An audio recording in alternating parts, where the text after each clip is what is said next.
एक कुकर्मी नाम कि एक सुकर्मी नाम। जो सुकर्म करता है या तो वो नामी होता है, या जो कुकर्म करता है वो नामी होता है। तो सत्यवादी हैं, यथार्थ हैं, हमें कोई न तोड़ सकता, न झुका सकता, न हरा सकता। हम हमेशा अजयी हैं। बौद्ध या फलाना ढिमाका, ये बौद्ध है क्या, कहाँ से आया, कौन है, अब हम लोगों से ज्यादा कौन जानता होगा।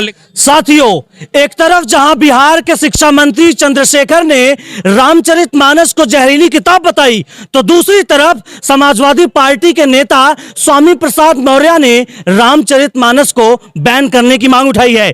इस वक्त मैं प्रयागराज के कुंभ मेले में भ्रमण कर रहा हूं। मेरे साथ एक गुरुजी हैं जिनसे मैं बातचीत करूंगा और जानने की कोशिश करूंगा कि रामचरितमानस के ऊपर जिस तरीके से ये विवादित लोग चर्चा में आने के लिए नकारात्मक टिप्पणी कर रहे हैं, इनके ऊपर किस तरह से कार्रवाई होनी चाहिए। बहुत बहुत स्वागत है, आपको प्रणाम। क्या कहना चाहेंगे गुरुजी?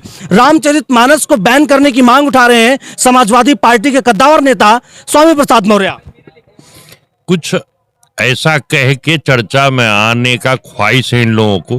रामचरितमानस के विषय में जो नहीं जानता है वही ऐसा बातें कर सकता है। रामचरितमानस में बहुत बढ़िया एक चौपाई है कि सिया राम मैं सब जग जानी, करहूं प्रणाम जोड़ जुग पानी। सभी को सिया राम मैं जानते हैं, ये तुलसी बाबा ने लिखा है। तो ऐसे ग्रंथ पर में किसी भी प्रकार का विवादित टिप्पणी करना, मैं समझता हूँ ये मूर्खता भरा और दुर्भाग्यपूर्ण बातें हैं। ऐसा रामचरितमानस में तो कदापि नहीं कहा जा। स्वामी प्रसाद मौर्य कह रहे हैं कि ये रामचरितमानस नहीं, ये पाखंडवाद है, ये छुआछूत है और यही एक किताब है जो लोगों को जातिवाद में बांट रही है। अभी मैंने चौपाई कहा कि सिया राम मैं सब जग जानी। जो रामायण सभी पूरा संसार को, संसार के समस्त प्राणी को सिया राम मैं कह रहा है, वो जाति पाति और छुआछूत में कैसे बांट सकता है? ये तो स्वामी प्रसाद मौर्य या तो रामचरितमानस के विषय में कुछ नहीं जानते, या अखिलेश के प्रिय बनना चाहते हो। नहीं, अखिलेश के तो प्रिय क्या बनेंगे, आजम खान के प्रिय बनना चाहते हो, क्योंकि अखिलेश के तो पिताजी का, चाचा का गुरु हमारे सनातन धर्म के सन्यासी हैं। तो वो ऐसा नहीं बोल सकते। तो क्या पता आजम खान के प्रिय बनना चाहते हो स्वामी प्रसाद। तो जो कुछ भी, मुझे उनके विषय में नहीं कुछ जानना।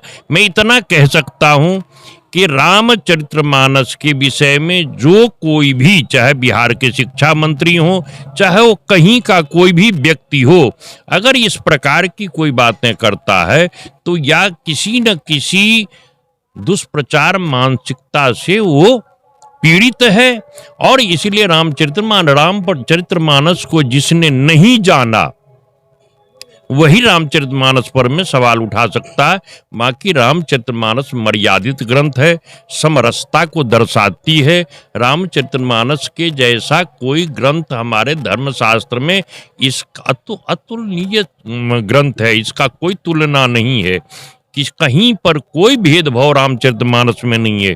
रामचरितमानस के विषय में किसी भी प्रकार की बातें करना, बड़े बड़े विद्वान रामचरितमानस को नहीं समझ पाते हैं, क्योंकि रामचरितमानस नाना पुराण निगमागम संबतम यद, ऐसे जो नाना पुराण वेदांत वेदम विभुम, जो वेदांत और वेद का विभूषण है, ऐसे रामचरितमानस के विषय में अगर कोई टिप्पणी करता है तो मैं समझता हूं कि वो रामचरितमानस को समझता ही नहीं। और उन्हें रामचरितमानस पढ़ना चाहिए, अध्ययन करना चाहिए, या किसी योग्य गुरु के सानिध्य में बैठकर रामचरितमानस पर में कुछ कहीं ना कहीं रातों रात चर्चा या लाइमलाइट में आने के लिए ये सब किया जा रहा है। ये सब कहीं न कहीं अपने आप को चर्चा में लाने के लिए किया जा रहा है। रामचरितमानस से कोई लेना देना नहीं।